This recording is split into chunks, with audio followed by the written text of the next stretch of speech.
My name is Moses Sun, and I'm an artist. My art centers from a real need within to fulfill my calling. I feel compelled to make art, and I really love working in abstraction, specifically because I'm able to create narratives that are about my emotions, whether they're negative or positive, or if I'm going through something, or if I'm feeling really elated. I use color, I use form, I use both analog and digital methods to create almost like little portals into worlds that are created from working in abstraction. And so from there, I'm able to bring people in because the color, the sound of the color, people, when they see the work, a lot of times they talk about the musicality of it. Music is a huge influence on my work, and to be able to, for other people to be able to pick up on that is pretty amazing to me. When the earth quieted down and everything, I was kind of like, oh wow, it's terrible that COVID is happening. Yet at the same time, I felt more than less. It didn't slow me down. It made me more reflective, but it also gave me a chance to really be with myself, because you had to be careful with everything at that time, and it made me really appreciate the relationships I had even more so. A few years ago, I was given the opportunity to paint the Black Lives Matter mural, and I was able to paint the letter M. It was for Moses, but Moses is actually my father's name. It was like an awakening for me, a reawakening of the activist within. I've been on this journey for the past number of years, but really the past 4.5 years in sort of a recovery, manifestation, metamorphosis, where I've given myself completely to my art.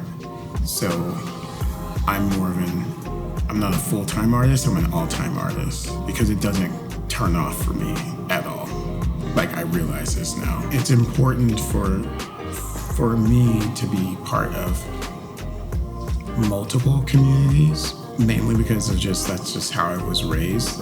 There was never you have to be just here or here or here. But after moving different places, I realized I had to check myself. I had to check my ego at the door. That was always my theme in college. I was if I'm gonna work with people, it's check your ego at the door.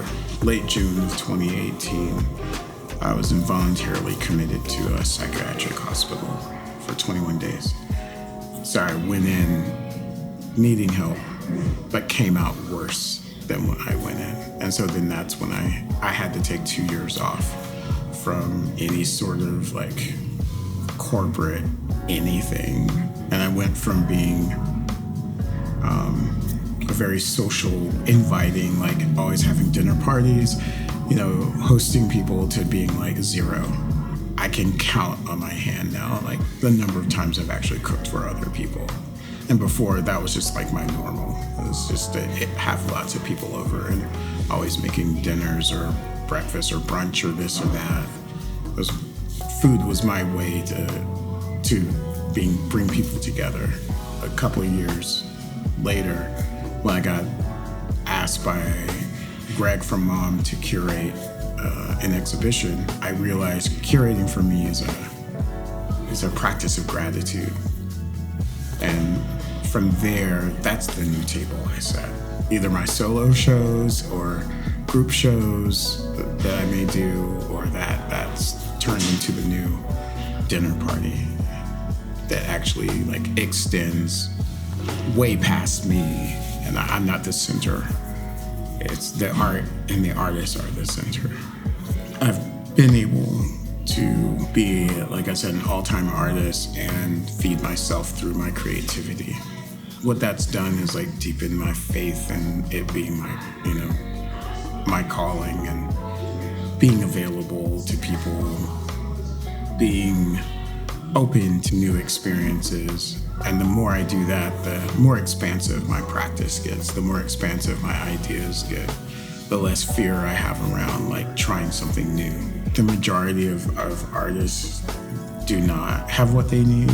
With housing as expensive as it is, you have to work, a day job or a night job or a day and night job. And it takes a toll on your creativity because unless you cut out the rest of life. As for resources and things that have helped me along with my journey, I would say the Vivid Matter Collective.